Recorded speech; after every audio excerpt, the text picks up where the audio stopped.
अभी ना एक दिन इफ्तारी पे 4-5 दिन पहले एक साहब मुझसे मिले, बड़े मिल रहे थे। ये वो कहने लगे भाई मैं ग्रीन चैनल हूं, मैं आपको नहीं मानता, लेकिन हर बार आपके बयान सुनता हूं। मैंने कहा चलो यार चैनल वाले छोड़ो, अभी पकौड़े खाओ क्या। खैर अच्छे इज्जत से कहते लेकिन मैं एक फलां मौलवी को सुनता था तो मुझे बड़ा धचका लगा है। कहते यार वो करामतों के वाकयात बताते थे, मैं सुनता था। एक दिन उन्होंने ऐसा कहा, मैंने कहा ये कुछ ज्यादा हो गई है। मैंने कहा क्या कह रहे? वो बता रहे हैं कि भाई गौसे आजम का धोबी जब कब्र में गया तो धोबी से फरिश्तों ने आके सवाल पूछा। अब मैंने तो जो उनके मुंह से सुना शायद अल्फाज आगे पीछे कर लूं। तो धोबी ने जब उनसे आके सवाल पूछा मन रब्बुक, और जो पूछते हैं ना कब्र में, तो उन्होंने कहा तुझे पता नहीं है मैं गौसे आजम का धोबी हूँ। तुझे किससे पूछ रहा है भाई, तो किस किस्म की बातें कर रहा है? तो फरिश्ता भी हैरान है, अभी तो जवाब ही नहीं दे रहा। और जवाब रेफरेंस किसका दे रहा है? भाई मैं गौसे आजम का धोबी हूँ। तो फिर पूछा गौसे आजम को कॉल मिलाई होगी या क्या किया होगा, भाई आपका बंदा है। तो उन्होंने कहा वो तुझे शर्म नहीं आती, मेरा बंदा आया हुआ है, तू उससे क्या पूछ रहा है, सवाल पूछ रहा है। ये जो आयत है ना, या अय्युहल्लज़ीना आमनू तक़ुल्लाहा वब्तगू इलैहिल वसीला, ए ईमान वालों। अऊज़ु बिल्लाहि मिनश शैतानिर रजीम, बिस्मिल्लाहिर रहमानिर रहीम। सामीन मोहतरम, एक वीडियो नज़र से गुजरी जिसमें मुफ्ती तारिक मसऊद ने हुजूर सैयदना शेख अब्दुल कादिर जिलानी रहमतुल्लाह ताला अलैह के एक धोबी का कोई वाक़या बयान किया, जिसमें वाक़या कुछ यूँ है कि एक धोबी से कब्र में फ़रिश्तों ने सवाल किया मन रब्बुका, तेरा रब कौन है? तो उसने कहा मैं गौस पाक का धोबी हूँ। फ़रिश्तों ने कहा मा दीनुका, तेरा दीन क्या है? तो गौस पाक के धोबी ने कहा कि मैं गौस पाक का धोबी हूँ। इस तरह से उसने जवाब दिए। मुफ्ती तारिक मसऊद ने ये वाक़या सुनाया और इस वाक़े को कहा कि ये बरेलवियों का अक़ीदा है, और उस वीडियो के थंबनेल के अंदर अमीर अहले सुन्नत मौलाना इलियास सत्तार कादरी दामत बरकातुहुल आलिया की तस्वीर साथ लगा दी थी और ये वाक़या बयान कर दिया। देखिए इस पर मैं इंशाल्लाह दो चीज़ें बयान करूँगा। पहली चीज़ कि ये वाक़या आया कि साबित है या नहीं है, और ये वाक़या कहाँ लिखा है। दूसरी चीज़ कि आया के औलियाए कराम अपनी कब्र से तसर्रुफ़ कर सकते हैं या नहीं कर सकते, बाद मौत वो अहले तसर्रुफ़ वालों में शामिल हैं या नहीं हैं। इस पर इंशाल्लाह दोनों चीज़ें मैं इस वीडियो के अंदर बयान करूँगा। सबसे पहले तो मुफ्ती तारिक मसऊद साहब से गुजारिश है, मुफ्ती साहब व्लॉगिंग छोड़िए, मुफ्ती साहब दीगर जगहों पे जाना छोड़िए, पहले अपने घर की किताबें पढ़िए। ये वाक़या जो आप बड़े मज़े से सुना रहे थे कि गौस पाक का धोबी था जिससे सवाल हुआ मन रब्बुका, तेरा रब कौन है, और उसने कहा मैं गौस पाक का धोबी हूँ। तो मुफ्ती तारिक मसऊद साहब आपसे ये गुजारिश है कि जनाबे वाला आप ज़रा ये चेक तो कर लेते ये लिखा कहाँ है वाक़या। बस किसी साहब से सुना और आपने सोशल मीडिया पर सुना दिया।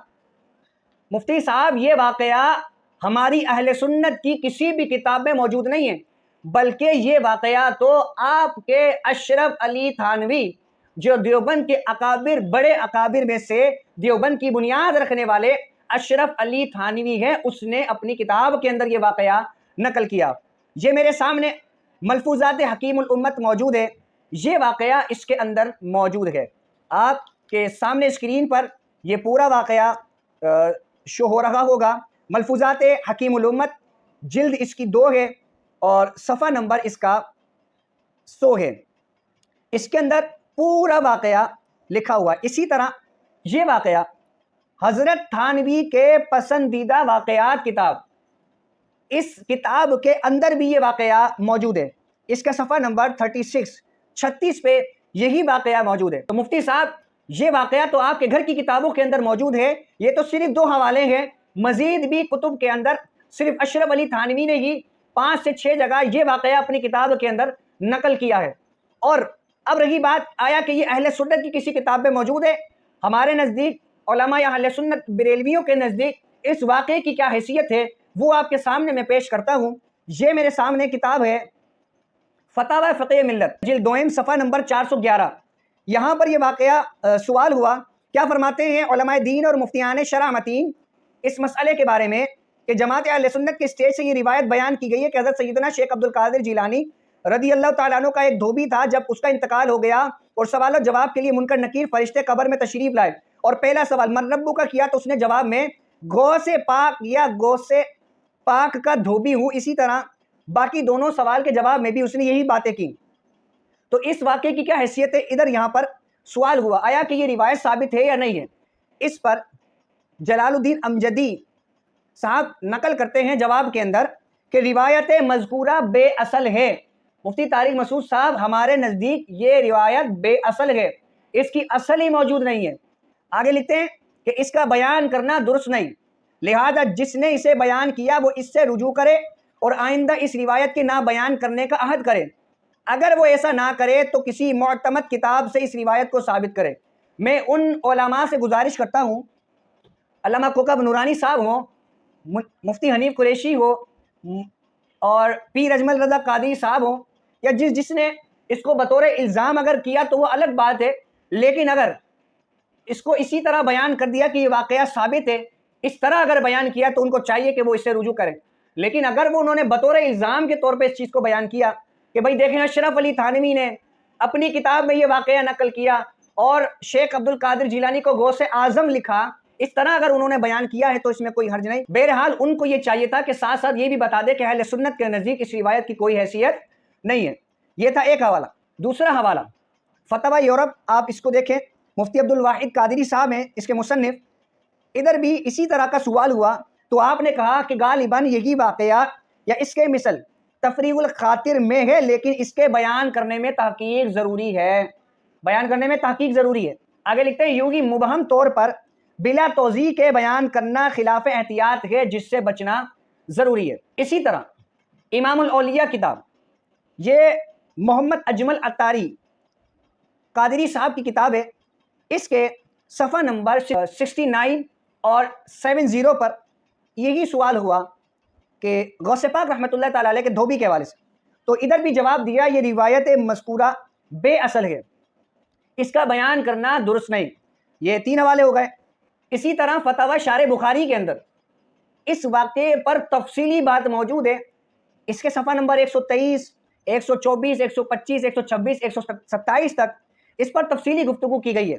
میں آپ کے سامنے چیدہ چیدہ باتیں یہاں ذکر کر دیتا ہوں۔ سب سے پہلے یہاں پر سوال ہوا اور سوال کے ساتھ ایک نظم موجود تھی جس میں اسی طرح کا ایک واقعے پر نظر کی گئی۔ اس پر جواب دیتے ہوئے فتاوی شارح بخاری رحمۃ اللہ تعالی علیہ نقل کرتے ہیں کہ یہ حکایت نہ میں نے کسی کتاب میں دیکھی ہے اور نہ کسی سے سنی ہے۔ جس طرح حکایت منظوم ہے وہ کئی وجوہ سے غلط ہے۔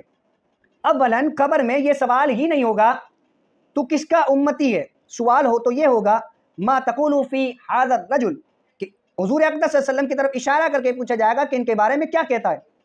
دوسرا ثانیاً نکیرین حضور غوث پاک کو نہ پہچانتے ہوں گے نہ جانتے ہوں گے، یہ غلط ہے۔ حدیث صحیح میں ہے کہ اللہ عز و جل جب کسی بندے کو محبوب بنا لیتا ہے تو آسمان میں منادی ندا فرماتا ہے کہ فلاں بندہ میرا محبوب ہے، تم لوگ بھی اس سے محبت کرو۔ سرکار غوث اعظم رضی اللہ تعالیٰ عنہ بالاتفاق مسلمین محبوب خدا ہیں، پھر منکر نکیر انہیں نہ جانے، یہ کیسے ممکن ہے؟ ثالثاً احادیث میں تصریح ہے کہ اگر مومن ہوتا ہے تو قبر کے تینوں بنیادی سوالوں کا جواب دے دیتا ہے کہ میرا رب اللہ ہے، میرا دین اسلام ہے اور یہ اللہ کے رسول ہیں۔ منافق یا کافر ہوتا ہے تو کہتا ہے ہائے ہائے میں نہیں جانتا۔ لہذا اس نظم میں جو یہ کہا گیا کہ اس نے دونوں سوالوں کے جواب میں کہا وہ اس حدیث کے خلاف ہے، مگر یہ بات حق ہے کہ حضرات اولیاء کرام ائمہ بزرگان دین اپنے مریدین معتقدین متعلقین کی قبروں میں نکیرین کے سوالات کے وقت تشریف لاتے ہیں۔ اب یہاں سے دوسری بات شروع ہو گئی۔ پہلا ہمارے نزدیک وہ واقعہ ثابت نہیں، دوم یہ کہ آیا کہ اولیاء کرام تصرف کر سکتے ہیں اور اپنے مریدین کی قبر میں جا کر سوالات نکیرین میں آسانی کر سکتے ہیں؟ اس پر جواب عرض ہے تو بالکل کر سکتے ہیں، آسانی پیدا کر سکتے ہیں۔ اب چونکہ آگے مفتی طارق مسعود دیوبندی ہیں، اس پر انشاءاللہ ہم ان کو تفصیلی جواب دیں گے، آیا کہ اولیاء تصرف کر سکتے ہیں یا نہیں کر سکتے۔ آگے لکھتے ہیں فتویٰ شارح بخاری میں حوالہ دیتے ہوئے کہ امام عبد الوہاب شعرانی میزان الشریعت الکبریٰ کے اندر فرماتے ہیں بے شک تمام پیشوا اولیاء علماء اپنے اپنے پیروں کی یعنی مریدین کی شفاعت کرتے ہیں، اور جب ان کے پیروں کی روح نکلتی ہے، جب منکر نکیر اس سے سوال کرتے ہیں، جب اس کا حشر ہوتا ہے، جب اس کا نامہ اعمال کھلتا ہے، جب اس سے حساب لیا جاتا ہے، جب اس کے اعمال تلتے ہیں، جب وہ صراط پر چلتا ہے، ہر وقت ہر حال میں اس کی نگہبانی کرتے ہیں، کبھی کسی جگہ اس سے غافل نہیں رہتے۔ یہ امام شعرانی رحمۃ اللہ تعالیٰ علیہ کا فتویٰ، لگائیں مفتی طارق مسعود صاحب فتویٰ لگائیں امام شعرانی پر۔ آگے دیکھیں، آپ لکھتے ہیں نیز اسی میں ہے، یعنی اسی کتاب میں، کہ جب ہمارے استاد شیخ الاسلام امام ناصر الدین लकानी मालिकी रहमतुल्लाह ताला अलैह का इंतकाल हुआ। बाज़ बुजुर्गों ने उनको ख्वाब में देखा, पूछा अल्लाह ताला ने आपके साथ क्या मामला किया? उन्होंने बताया जब मुनकर नकीर ने मुझे सवाल के लिए उठाया, इमाम मालिक रहमतुल्लाह ताला अलैह तशरीफ़ लाए और मुनकर नकीर से फरमाया क्या ऐसा शख्स भी इसकी हाजत रखता है कि इससे अल्लाह और उसके रसूल पर ईमान के बारे में सवाल किया जाए? अलग हो जाओ। नकीरेन इसके पास से चले गए। नीज़ इसी किताब में है, जब औलिया हौल और सख्ती के वक्त अपने पैरों मुरीदों का दुनिया और आखिरत में ख्याल रखते हैं तो आइम्मा अरबा का क्या कहना? आगे देखें। यही वजह है कि हज़रत शेख अब्दुल हक मोहद्दिस देलवी रहमतुल्लाह ताला अलैह के वालिद माजिद ने वसीयत की कि मेरी कब्र में नकीरेन के जवाब में ये लिख कर रख देना कि मेरा रब अल्लाह है, मेरा दीन इस्लाम है और ये अल्लाह के पैगंबर हैं और मेरे पीर शेख अब्दुल कादिर जिलानी है। ये अखबारुल अखियार के अंदर मौजूद है। मुफ्ती तारिक मसूद साहब लगाए फतवा अब्दुल हक मोहद्दिस देहलवी रहमतुल्लाह ताला अलैह पर, तो ये फतवा शार बुखारी के अंदर बातें मौजूद हैं। आपके सामने मैंने सारी चीज़ें नकल कर दी। तो हमारे नज़दीक तो ये वाक़या साबित नहीं है गौस पाक का धोबी वाला। और रही बात औलिया का तसर्रुफ़ करना, ये किताब है देवबंदियों की, किताब का नाम है हाफिजुल हदीस नंबर। ये लिखी गई है ज़ेर सरपरस्ती जानशीन हज़रत हाफिजुल हदीस हज़रत मौलाना फ़िदाउर रहमान दरख्वास्ती की ज़ेर सरपरस्ती पर, और लिखी गई है मोहम्मद अब्दुल्ला दरख्वास्ती के लिए। उनका तज़किरा यहाँ मौजूद। ये पूरी किताब इसी बंदे पर लिखी गई है। इसी किताब के अंदर सफ़ा नंबर 312 है। मुफ्ती तारिक मसूद साहब, ये आपके लोगों की किताबें हैं, ये देवबंद की किताबें हैं। इसमें लिखा है कि हकीमुल उम्मत हज़रत थानवी रहमतुल्लाह ताला अलैह ने भी तशरीफ़ फरमाई कि बाज़ औलिया अल्लाह बादल मौत भी अहले तसर्रुफ़ होते हैं। तो ये तसर्रुफ़ तो आपकी किताबों से साबित है। तो मुफ्ती तारिक मसूद साहब लगाएं फतवा इस पर भी। आप तो बड़ा मजाक बना रहे थे कि बुजुर्ग कैसे आ सकते हैं। ये लीजिए, आपके अपने बुजुर्गों से साबित है कि ये बादल मौत औलिया तसर्रुफ़ कर सकते हैं। मुफ्ती तारिक मसूद साहब से गुजारिश है कि इस तरह के वाक़यात और भी मौजूद है। इसी तरह वो कासिम नानतवी का अरवाह सलासा के अंदर एक वाक़या नकल है कि दो देवबंदियों का कब्र से निकलकर, कासिम नानतवी कब्र से निकला और उसने दो देवबंदी का आपस में सुलह करवाया, यानी उनका